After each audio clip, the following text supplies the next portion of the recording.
Hello, and in today's video we'll be talking about recursion, and I'll be walking you through a simple program I made to reverse strings using recursion. So let's get to it. First and foremost, let me get rid of that. I'll come back to that later. I used VS Code, used Python. Oh, it's going to do that thing. Just a moment. Okay, we're good. All right, so um, going to go ahead and get rid of that. You don't need that right now. Looking at it, yeah, it's just a few lines. Um, and Give me just one sec here. Apologies. Okay, so solving the reverse string challenge using the recursive approach which follows the divide and conquer principle. It breaks the challenge down into its smallest possible units, which is a simple string, and then reconstructs the solution. Each call adds a new layer to the system call stack, and the function doesn't finish until the very last call or the base case returns. Python has a recursion limit of about 1,000 uh, in most cases. However, going over the limit will result in a recursion error or a stack overflow. And we'll talk more about that a little bit later. Recursion isn't typically used in production environments as it's not the most efficient approach by any means.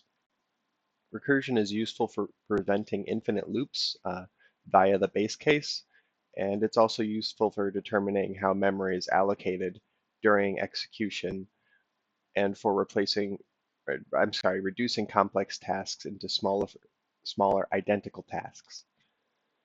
The time and space complexity of the recursive approach makes it less practical to use in production environments. Each recursive call, represented as n, involves a single string slice, or s minus 1, which is a big O multiplied by n operation in Python. Essentially, a single string multiplied by single string equals single string squared. So the time complexity for this is going to be big O parentheses n squared. As you can see, that's quite a bit, which is why they limit it. The space complexity, on the other hand, is essentially the same equation as that of using if you were to use the slicing or the iterative method.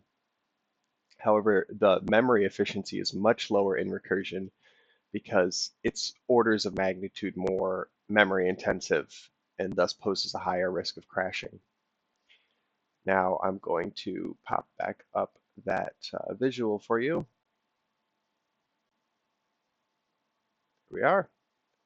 And yeah, this just shows a couple of different methods. The recursive method that we're using is at the bottom.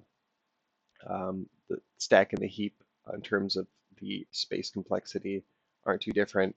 However, the memory efficiency is because of the time, what the equation looks like on the time complexity side of things. Uh, this is represented by a higher crash risk, as you can see. I'll keep that up here. Actually, I'm gonna just get this thing out of the way now. You can pause it if you want to look at that more. Now let's give this thing a whirl, make sure it's working right. So to do that, sorry, let's walk through this too. um, so the def reverse string, S string, we talked about that a little bit in that's function. The base case is needed in the recursion method. And in this case, the base case is that if you're only putting in one string or none, you just get that one string back. It's going to reverse it starting from the second character and append it to the first character.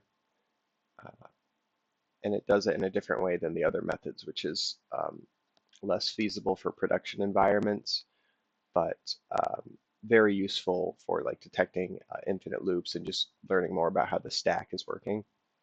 So return S1 plus reverse string S minus 1. And the test cases for this aren't too complex.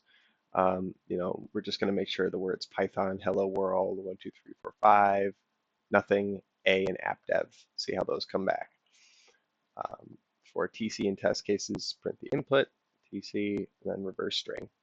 So I'm going to just hit the run button because I'm being lazy. I would just type in Python and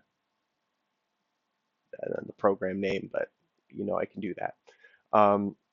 So yeah, it looks like it's all working here. Python is not, and I won't go over the rest.